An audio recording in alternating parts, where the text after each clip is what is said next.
Level with me. The orb clicked in response. I maintain my present orientation, Commander. No, the commander started, then stopped. His expression softened with something approaching sympathy. He spoke again, saying, tell me the situation as it is. Don't sugarcoat. He caught himself this time. Don't leave anything out. The orb blinked and nodded, shaking its eye case up and down. Our position at Vene is unstable. The aggressors have taken the outer system and demand that the inner system be surrendered. They are gathering fleet assets. We cannot withstand them even now, but they do not attack. It was the commander's turn to nod. What about us? The combined task force, the orb said, if it moves to support Vene at best speed, will reach the system within 15 hours. There is no closer force. It is our prediction that the aggressors will proceed to invade the inner system before we reach Vene. The commander mulled this over for a moment and sat back against his desk. But we'll be able to save the system if we move now? The orb shook its eye case the other way. No, the combined task force will be insufficient. The aggressors will take the inner system regardless of resistance. For a time, the room was silent. The commander closed his eyes and let his head hang down, thinking about what it would mean to commit the task force to action, and about what would happen if he chose to stand off. We have a pact with you, he said, still leaning against his desk, head still down. We make for Vene. Tell your people to expect us. The orb nodded once more and departed. The commander began to see faces. Those he would never see again, for Vene would claim them. He opened his eyes and opened a fleet-wide channel to announce a course change.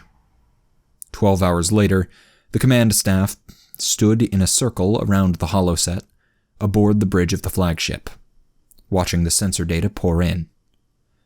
The task force had pushed all engines beyond safety limits, damaging them irreparably, but cutting travel time by more than an hour.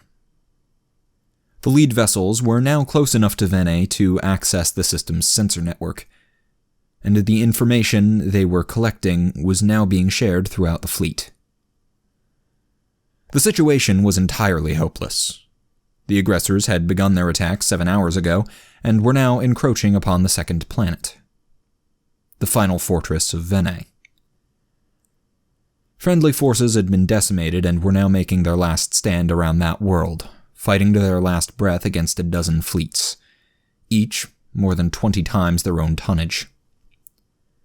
The orb, now hovering over the holoset, reported that its people were ready for the arrival of the combined task force. A clock within the holoset had begun counting down, and reversion to real space was expected in 6 minutes. It took 2 minutes for the command staff to finalize their defense plans. The commander made his final address before reversion 3 minutes later. The enemy is present in overwhelming numbers, which will just make the losses we are about to inflict all the more embarrassing. We will bleed them so badly they will execute their officers for incompetence. We are all the cavalry there is, so make the charge count. Don't hold anything back. All craft, prepare for combat. All 68 ships of the combined task force reverted at the same time, punching a hole in space so wide that for a brief moment it blotted out the sun. In that moment, every ship fired everything. The light of their main guns burned through a squadron of capital ships, caught with their shields facing the wrong way. Before the nearest aggressor fleet could reorganize itself, the combined task force had brought down twice its mass in enemy metal. The element of surprise was quickly spent. The aggressors turned their ships to face this new threat, shifting a full 3 fleets out of position to match a force lesser than theirs by far. The defenders of Vene took this opportunity to renew their attack, and the sky above the Second World brightened once again with the lights of battle. The flagship shuddered as it lost its portside missile pod. All around it, the warships of the combined task force were breaking apart. Their well-built hulls no match for the immense volume of fire raining down upon them. The commander stood and saluted them, closing his eyes one last time as his own ship was smashed to ruins. Behind him, the orb-shaped emissary backed itself into an alcove and anchored itself there, just as the shields failed completely. Vene's defenders were extinguished 37 minutes later. All that remained of the combined task force were expanding clouds of gas and wreckage, reduced to small pieces by the aggressors to ensure no survivors. But the emissary, anchored to the alcove, was still there, though the structure it was attached to had long since ceased to be a part of the bridge. When Vene was retaken over 100 days later, the emissary was recovered, its beacon still broadcasting weekly.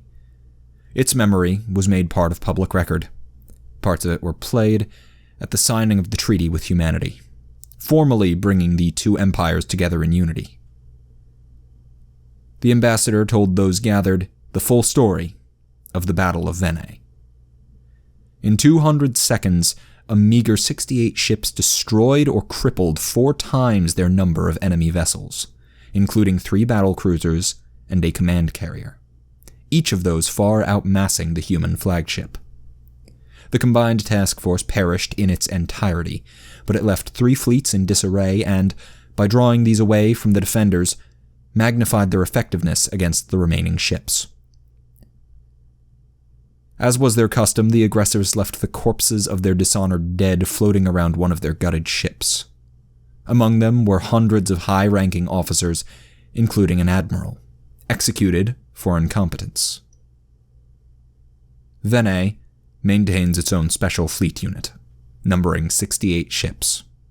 The flagship, at the request of the emissary, was christened Level With Me. This recording has been brought to you by my kind supporters over on Patreon. Thank you all for your support.